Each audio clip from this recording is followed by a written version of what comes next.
Hello guys, welcome to Senscape. Panoorin natin to si Mayor Magalong At hahanga ka rin naman talaga sa kanya sa mga pag-expose niya sa corruption, lalo na ni Zaldy ko at saka ni Romualdez. Kaya lang ang pinagtatakahan ko sa kanya, bakit parang nabubudol din siya ni BBM Kasi kita mo feel niya daw yung sincerity. Hindi niya nararamdaman yun. Hindi ko lang alam kung sumasakay lang siya o talagang hindi niya napapansin, hindi niya nararamdaman. Panoorin natin to. In the recent weeks, nagpunta na rin si dating House Speaker Martin Romualdez, among others sa ICI.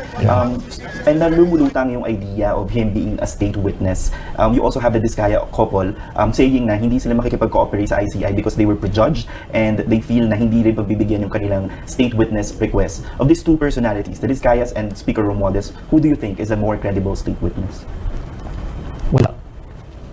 Wala. Maganda sana yung Diskaya kung tell all sila.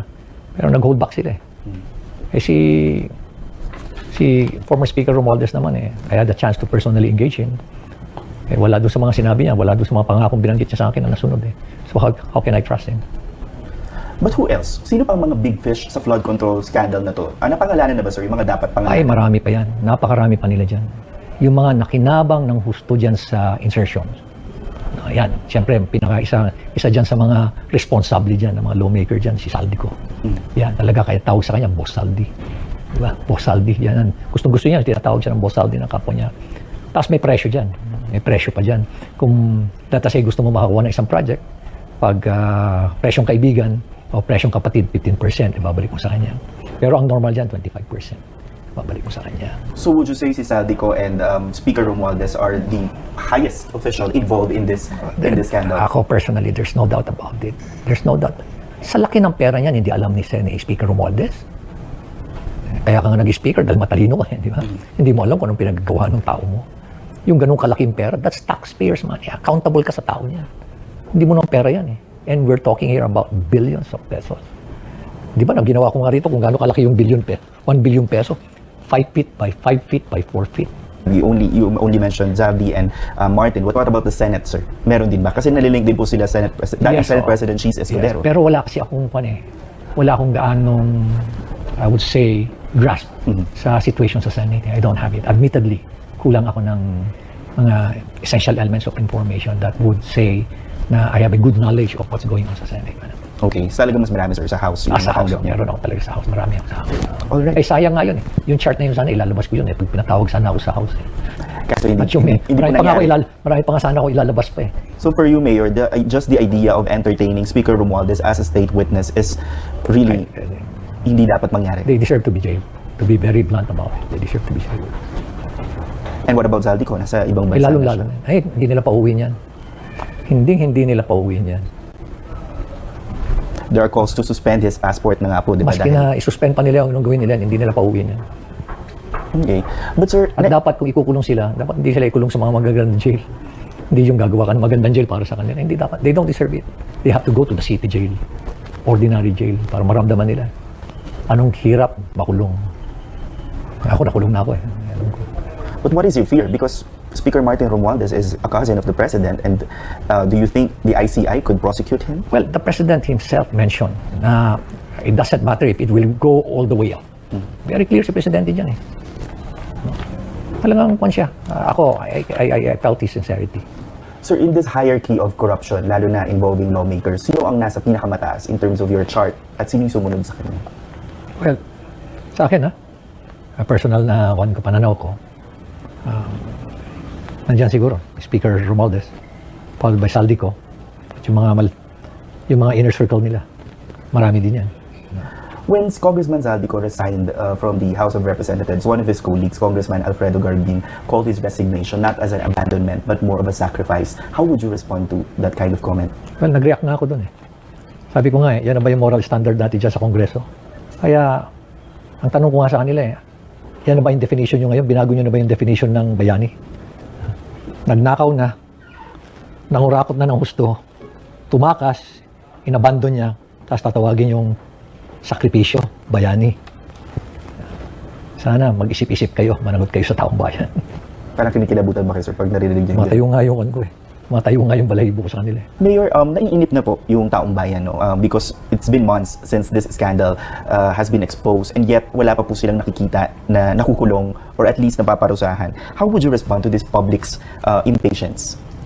Well, naintindihan ko naman ang publiko. No? Kasi nga, ang taas ng expectation eh. In the same manner na mataas din ang pressure sa ICI. Ang pakiusap ko na lang sa publiko is bigyan lang natin sila ng oras. Kasi mahirap din talaga. Mahirap din talaga mag-prepare ng kaso. Ako nga, kita nyo, tumutulong na nga ako eh. Mahirap din talaga mag-prepare ng kaso. Pero sana, wag nilang putulin yung kanyang mandate na mag-imbestiga, si General Jun Asurin. He'll be able to deliver. Wag sana nilang gawin yung ginawa nila sa akin. Mayor Benji, during the recent months or in recent months, no, marami pong pumuri with your anti-corruption advocacy, and yet you also have your own share of critics and detractors. You have one, former Senator Antonio Trillanes, and even House Infracom Chairperson Terry Ridon, diba? At one point, he called you hypocrite. Si Senator Trillanes naman questioning your credibility. How would you respond to those parang nagdududa sa inyong isinusulong na anti-corruption drive? I expected that. Ang tanong ko nga sa kanila is, did they ever get themselves involved in anti-corruption crusade? No. Especially yung mga involved ngayon. Nagsalita ba sila laban sa mga involved ngayon? Diba? Tingnan mo, ano ang sentiment ng publiko? Anong sentiment ng publiko? Worst ang corruption ngayon. Diba? At syempre, previous administration may corruption din. Alam ko yun eh. In fact, yung mga inimbestigan nga namin na iba, dating administration yun eh. So, alam natin. Pero nakapagtataka, hindi sila nagsasalita. Diba? Pinoprotektahan pa nila. At expected na sisiraan ka nila para masira yung iyong credibility. Kaya kung ano-ano na lang pinapalabas. Pero better siguro na I'll just take the high road. Nakita mo, hindi na lang ako nagre-respond. Diba? Na bawat issue, sasagot ako, magsasalita ako. Hindi ko na lang kasi sayang lang ang oras ko na tunan ng pansin yung mga lies, yung mga kasinungalingan nila. Diba? Dito naman sa next video, nabanggit niya kasi yung corruption sa previous administration eh. Ngayon, buti na lang nasabi niya dito na hindi niya, may corruption din naman talaga, pero hindi para idamay niya yung presidente. Tsaka nabanggit niya kasi din dito sa sa nasasangkot dun sa corruption si Pulong Duterte.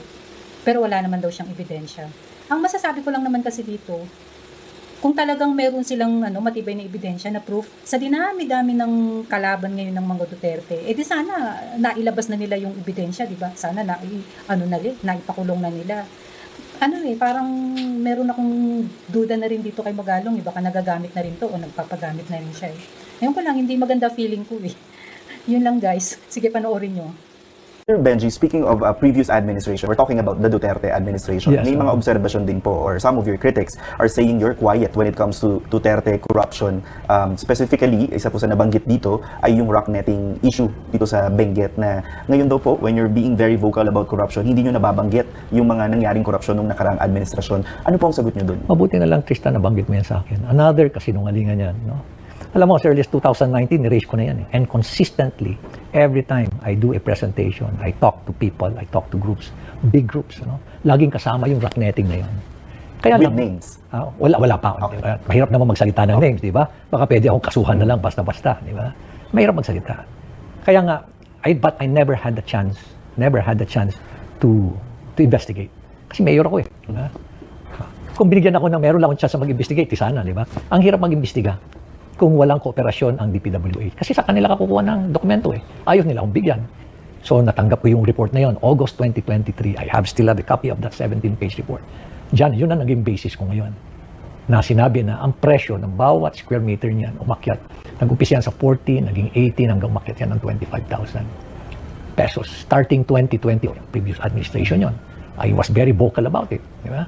Tapos sa buong Cordillera, 46 billion pesos. From 2017 to 2023. At ang binabanggit ko doon, sa talks ko, di ba? Na 40% ang kinuha ng mga politikong involved doon.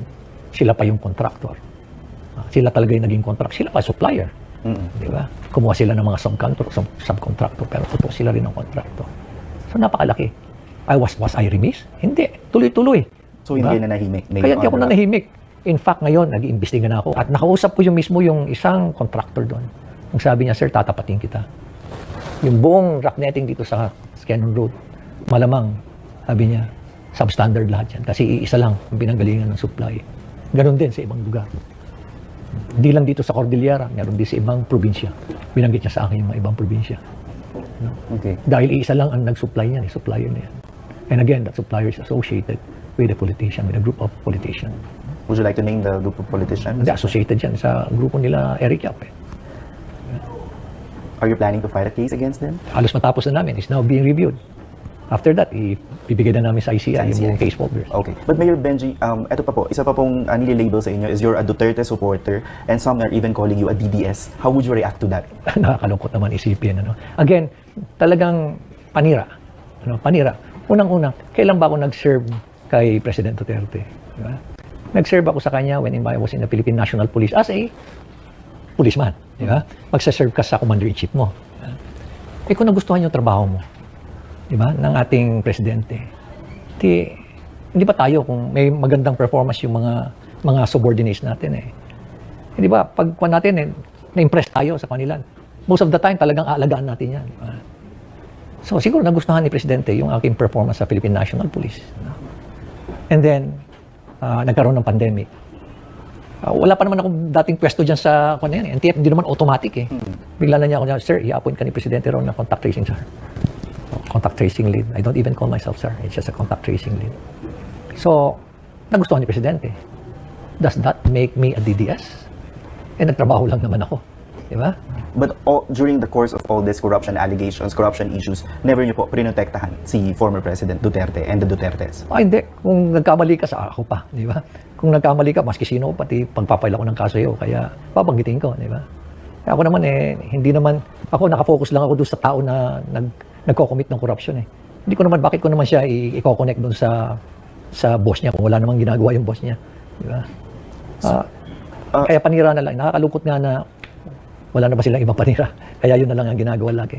Kita mo, I served as contact tracing lead during the pandemic. After that, I got back as, I got back to focus my attention as mayor of the city of Baguio. Bakit akong tinitira nila? Marami namang mga national government officials natin ngayon na nung nasa panahon ni President Duterte, nandito pa rin. Yan ang maganda kay President Bongbong, di ba? Ina-acknowledge niya yung galing ng mga opisyal na to. Secretary Anyo, Secretary Charlie Galvez, Secretary Vince Dizon, di ba? Nagserbisyo sila noon, di ba? Mas matagal pa lang yung serbisyo nila. Naging mas malapit pa nga sila kay Presidente. Bakit hindi sila binabanatan? Bakit ako binabanatan? Is it because, isa lang yung reason, dahil yung kampanya ko against corruption. Di ba? At siguro nakikinabang sila dun sa mga corruption na nangyayari, kaya binabanatan nila. Sabi niyo kanina, sir, karamihan sa mga natanggap yung information or what you have an extensive knowledge is corruption involving lawmakers sa House of Representatives. Nababanggit din po si Congressman Pulong Duterte. Doon po sa mga nakarating sa inyo, nakarating din po ba na information? Yes, He was mentioned also dito sa rock netting, sa Cordillera. No? Pero wala nga akong matibay na ebidensya pa. Diba? Kaya alam naman na magsasalita na lang ako basta-basta. Diba? At meron pang iba. No? Meron pang ibang mga grupo, iba pang mga personalities pa na involved or allegedly involved. Na-bring up. Anong masasabi niyo guys sa mga inano ni Magalong? Mga sinabi, mga in-expose? Mag-comment na lang kayo. And thank you for watching and please like, share, and sana mag-subscribe naman kayo. Thank you. God bless.